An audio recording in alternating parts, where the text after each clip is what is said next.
Hey guys, this is a quick tutorial on how you can write your functions which have lots of parameters in a pretty slick way.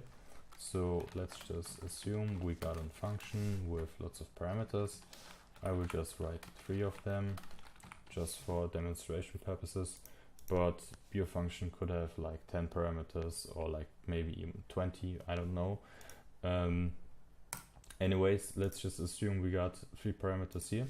And I give parameter 2 a default value of 20. So if I don't input a value when I invoke the function, then parameter 2 will get the value 20. So basically, let's say you only want to use param 1 and param 3.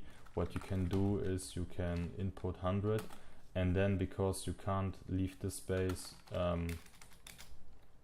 what would you say, blank like this, you have to input undefined, because otherwise we get an unexpected token error, and now this will work.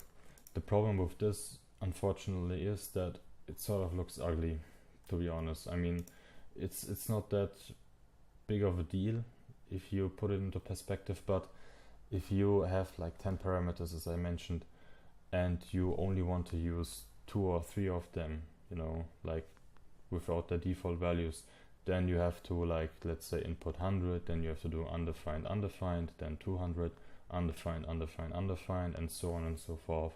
And it gets quite annoying and also quite ugly, you know.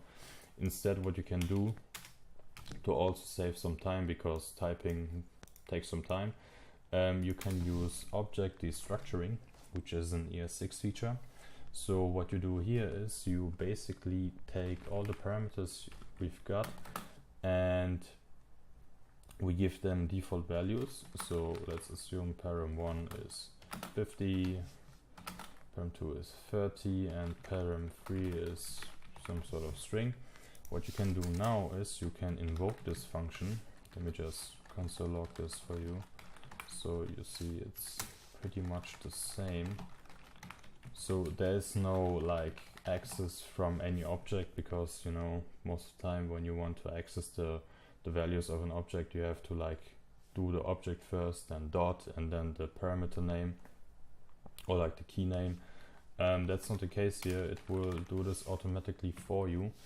So when we now, let's say, use only parameter 1 and parameter 3, then we just do param 1 and param 3, and this just works, you know. As you can see, 30 is used as a default value, whereas before we couldn't use it because we haven't used the structuring assignment. So this is a really nice thing to do. So we already saved ourselves a lot of time. What you can do also is, if you only want to use the default values of everything for a particular case you have in your code, then you can leave all the parameters empty and just pass an empty object. But this still looks a bit ugly, to be honest. So what you can do instead, to only like leave it like this, because right now this doesn't work, is you can do an equal sign, and if you don't input anything into the function, then this right here should equal a default value object. So basically, if you don't input anything, then an empty object is being passed into the invocation, and then the default parameters will work fine, as you can see.